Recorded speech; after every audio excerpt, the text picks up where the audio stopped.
Plato adalah filsuf yang berasal dari Yunani. Ia dikenal dengan filsuf yang kedua setelah Sokrates. Plato adalah murid kesayangan dari Sokrates sehingga kebanyakan dari karya-karyanya adalah Sokrates sebagai peserta utama dan inspirasi bagi Plato. Plato adalah pendiri sebuah institusi pendidikan tinggi pertama di dunia barat yang terletak di Athena yang diberi nama Akademi. Plato dalam karyanya banyak menggunakan dialog dan dalam menjelaskan teori ia terkenal dengan menggunakan perumpamaan.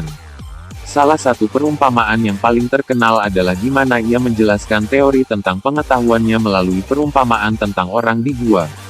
Perumpamaan di gua terdapat dalam buku karya Plato yang berjudul Republik. Dalam bahasa Yunani adalah Politeia, yang berarti negeri. Buku yang berjudul Republik ini adalah karya Plato yang paling terkenal. Perumpamaan tentang orang di gua lebih tepatnya terdapat pada buku 7 ayat 514a-520a. Perumpamaan ini menjadi pemikiran dasar dari filsafat Plato yang tak lepas dari Sokrates.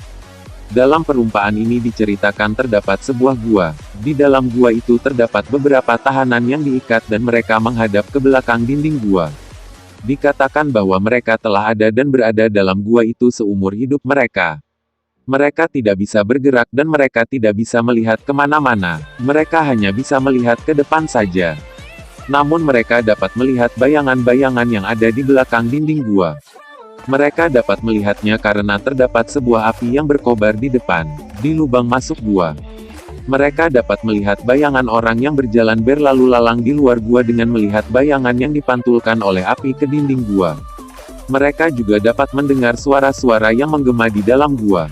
Suatu hari salah satu tahanan dilepaskan dan dipaksa untuk keluar melihat sumber dari bayangan yang mereka lihat. Pada awalnya cahaya api yang tidak biasa dilihatnya membuat matanya silau sehingga tawanan ini lebih suka melihat bayangannya saja.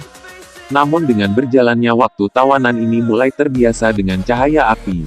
Akhirnya tawanan ini keluar dan melihat matahari yang disimbolkan sebagai kebenaran. Kemudian tawanan ini kembali untuk membebaskan teman-temannya namun teman-temannya justru membunuh tawanan ini daripada mengucapkan terima kasih karena mereka menganggap tawanan ini telah merusak ilusi mereka. Perumpamaan tentang gua ini sangat erat hubungannya dengan teori formulir Plato. Teori formulir Plato ini membahas mengenai ide. Menurut Plato, ide tidak diciptakan dan bergantung pada pemikiran manusia. Melainkan pikiran manusialah yang bergantung pada ide. Plato menjelaskan bahwa ide berdiri sendiri di luar pemikiran manusia. Plato juga menyatakan bahwa jika ide-ide tersebut terhubung dan mencapai puncaknya yang paling tinggi maka Plato menyebutnya dengan ide yang indah yaitu ide yang melampaui segala ide yang ada. Plato membagi dua dunia menjadi dua jenis yaitu dunia ide dan dunia indrawi.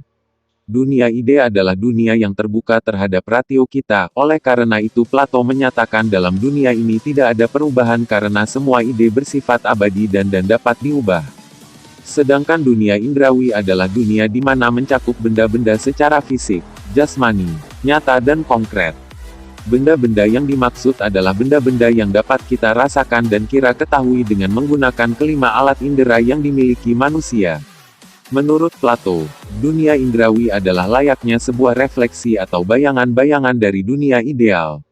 Itu semua dikarenakan dunia indrawi dapat berubah dan karena semua yang ada dalam dunia jasmani adalah fana, dapat rusak, dapat mati dan dapat hilang.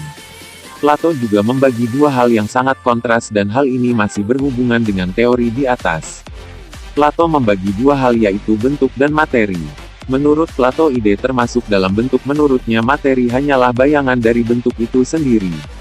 Di mana indrawi juga adalah materi yang dapat berubah. Plato